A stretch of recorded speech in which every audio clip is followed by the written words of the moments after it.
Hi guys, Jayson121 here. Today is 6/22/12, and before we get started on battle rankings, cure water and holy powder changes, and just all that good fun reward stuff, let's start off.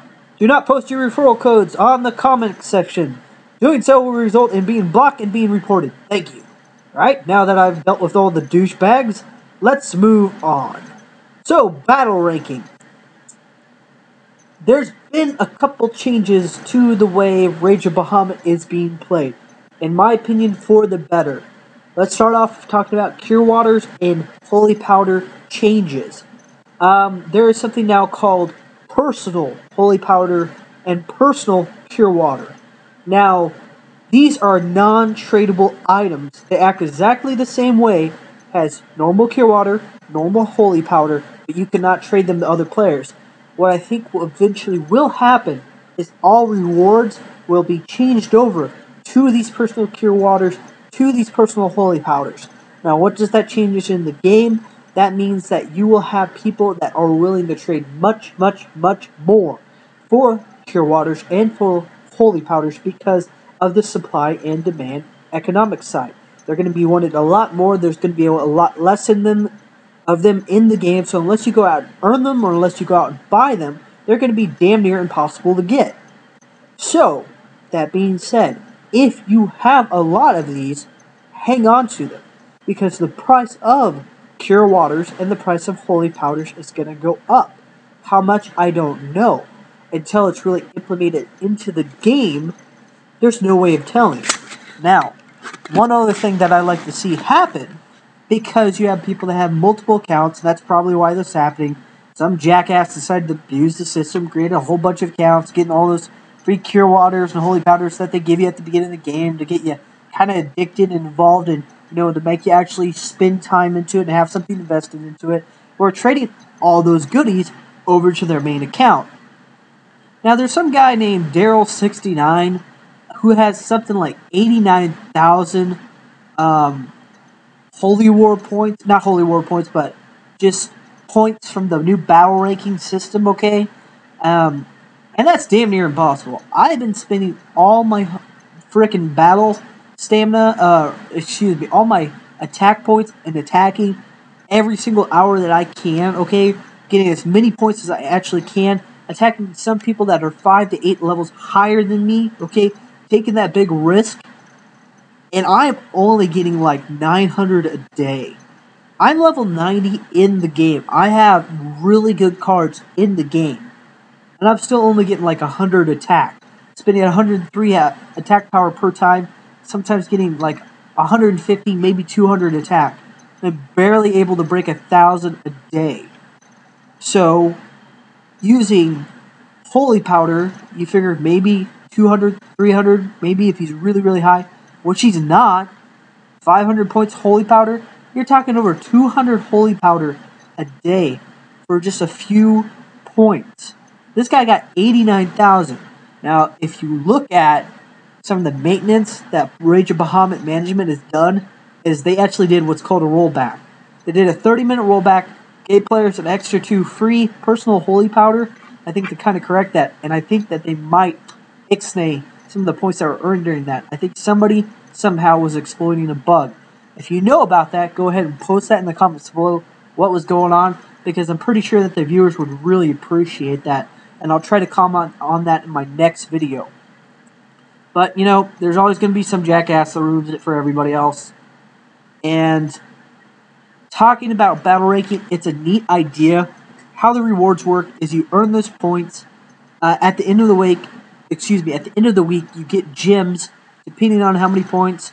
I'm not sure what the ratio is yet. When I find out, I'll be sure to comment.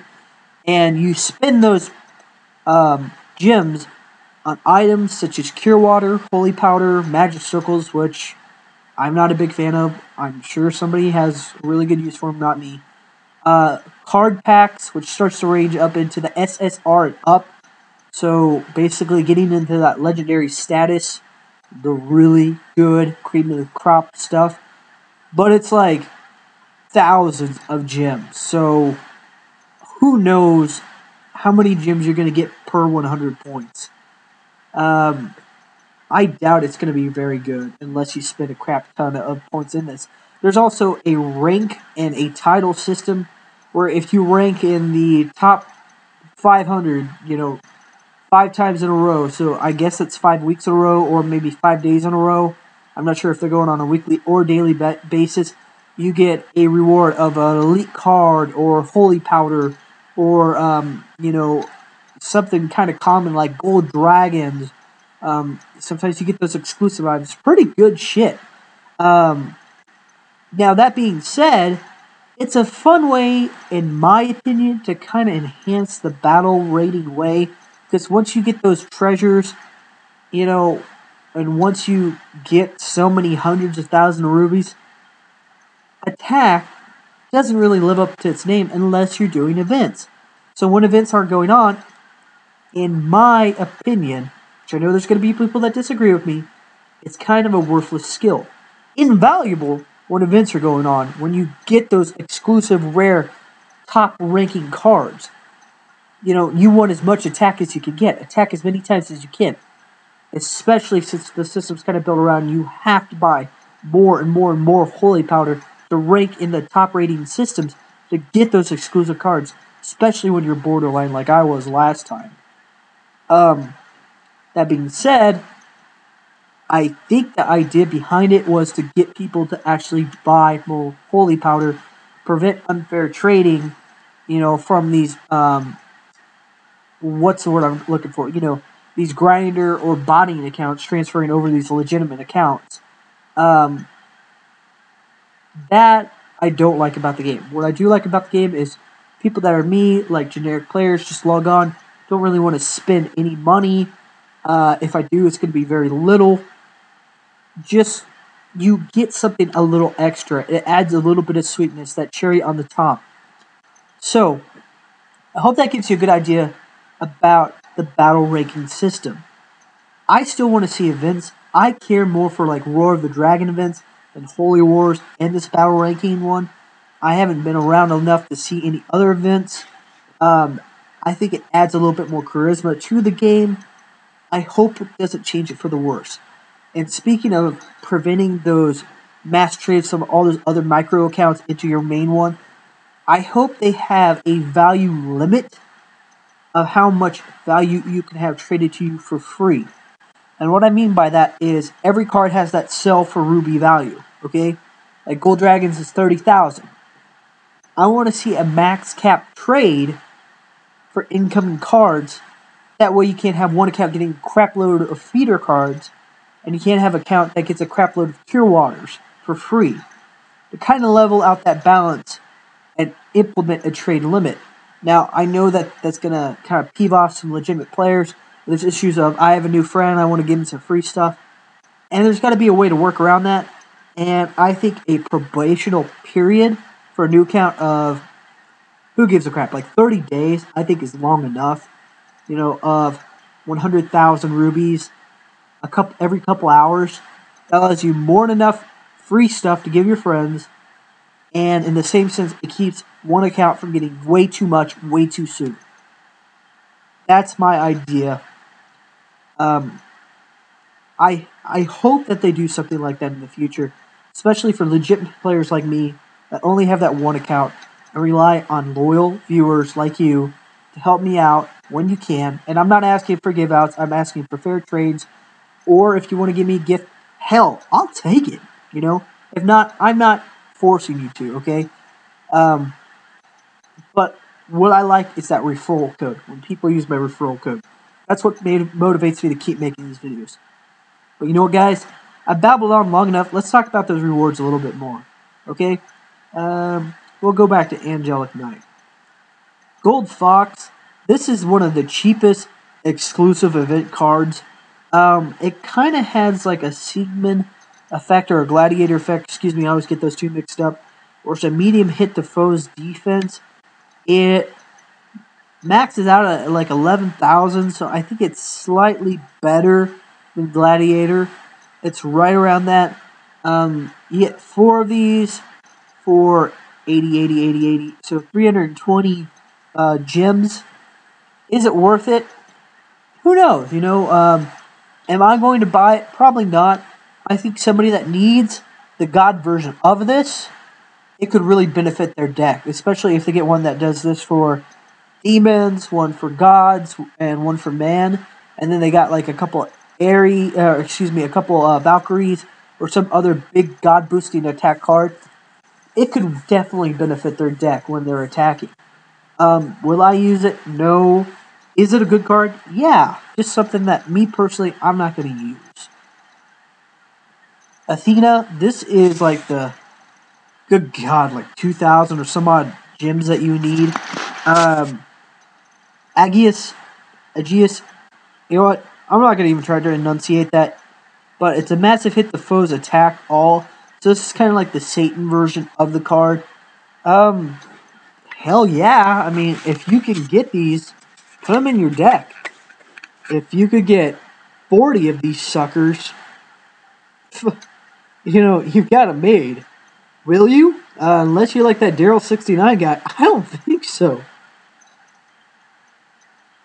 Eris, let's see. Great hit to foe's attack. This is the SSR version of it, so a little bit weaker. I think it's quite a bit cheaper. Stat-wise, it's kind of probably similar. If this is what you can afford, go for it. Minerva, you know what, guys? I'm not going to even try to enunciate these anymore. Screw it. S-Rare, big hit to foe's attack. Again, really good. Then you have Cyclops, medium boost to damage against giants, small boost against large bosses. So this is like the DC's version of it. So, Great Destroy, Cyclops. Maybe it's the yin and the yang. It's the demon's version of that card, which is good. I like to see fairness and everything like that. We have Siren. I've seen quite a few of these around. Medium hit the foe's man defense. This is a must-have for demon decks. It's a high rare. Should be able to get a decent amount of these. Again, another name I'm not going to try to enunciate. Big hit to foe's man defense. Again, it just ranks up the rarity a little bit more. So, it's really worth getting. I'm going to kind of backtrack into my other videos before I get on to Angelic Knight. It kind of goes in with that too. Beforehand, I used to say it's not worth maxing out every single card, trying to get that 8 card, each card maxed out to that level, final version of it. I used to say that. Now, I'm kind of changing my opinion, and here's why. If you're a beginning player, and if you only have 4 of those cards, and if you want that 4 card, really low, no maxing out, just evolve them as much as you can, and then just max out that final nickname status, that's fine. I understand trying to fast track it, especially when you have an event coming up. But if you have time to kill, I would do it the other way. Does it take longer? Yes. Is it a pain in the ass to get 8 of them? Yes. Is it a pain in the ass to get all the rubies for it? Oh, yeah. Is it a pain in the ass to get even more feeders for it? Most definitely. But here's why I would do it, and here's the main reason why I do it. You only have 5 card slots. After those 5 slots are filled up, you can't put any more cards in. I made the mistake now that I have all those 5 card slots filled up. I have some of the best cards of the S status, of the SSR status. No legendary yet, no S legendary yet. But I've found that the only thing I can think of putting into that deck spot that would be better would be the same card that I properly evolved. And has a cautionary tale. I don't want to see you guys put in that same situation. So, here's another good thing about that. Some of those cards that you want into your deck are extremely rare. And when you start getting to like level 3 archive status, which I just did, which is 60 max cards, that's a crap ton of max card, guys. The next level, I think, is like 180. Okay? So going from 60 to like 120 or 180 max cards. Where if I had taken the time that every single card, it's the normal name, the plus name, the plus name, then that nickname status. If I would have done that, I'd be very close to that level 4 stamina point bonus and that attack point bonus and that defense point bonus. So, that being said, if you're in it for the long haul, if you want to be the best, if you want to do it properly, if you have the time, the money, the resources, and the discipline, that's the best way to do it.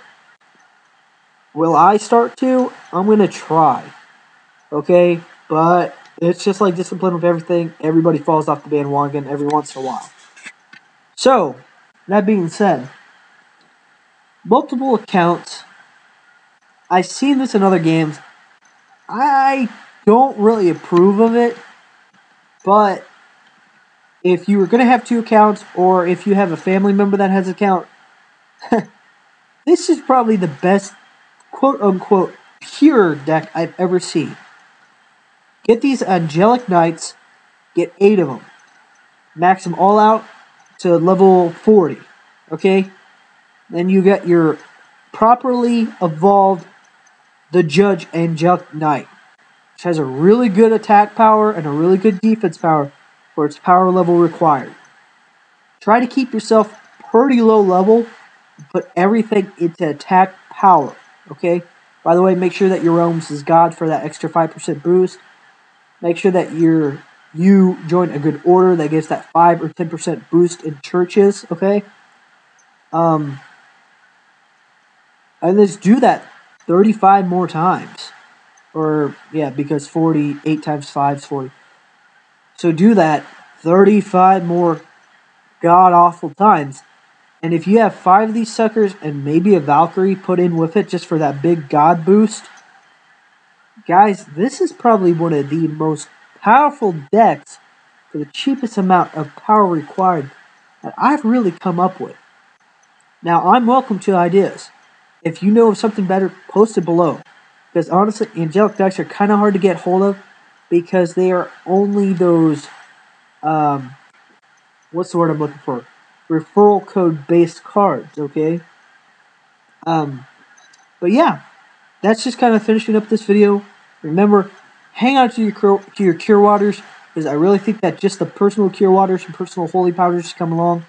I'm going to change my trade value on holy powder versus cure water. I used to say a 5-to-1 or a 3-to-1 ratio, cure water being worth more. I personally still like cure water more because you see something for that effort. It's not just based on chance. You are going to get those rubies. You are going to get those feeder cards. You are going to advance in that quest level, okay? To me, I like cure water more. Now, I understand holy powder is worth a lot more to certain players, especially ones that really enjoy those events. But it's tomato. Your choice, your preference. I know what I like. I know what I find valuable.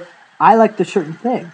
If you're more of a gambler, if you're more of a risker, if you have more of the resources, if you're willing to spend at least 50 holy powder for a weekly event, go for it. You're going to get better cards that way. You're going to get the top of the line cards that way.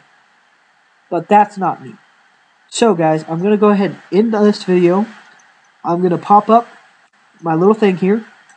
Our leaders, Melelson, 1980. My username is Jaybo785. Order name, House of Gods.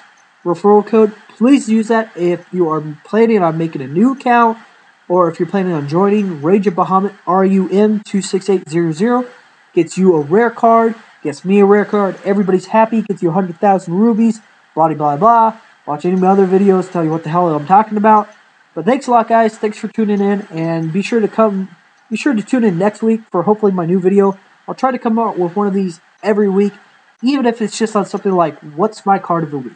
Well, thanks a lot, guys. This is Jayson121 signing off.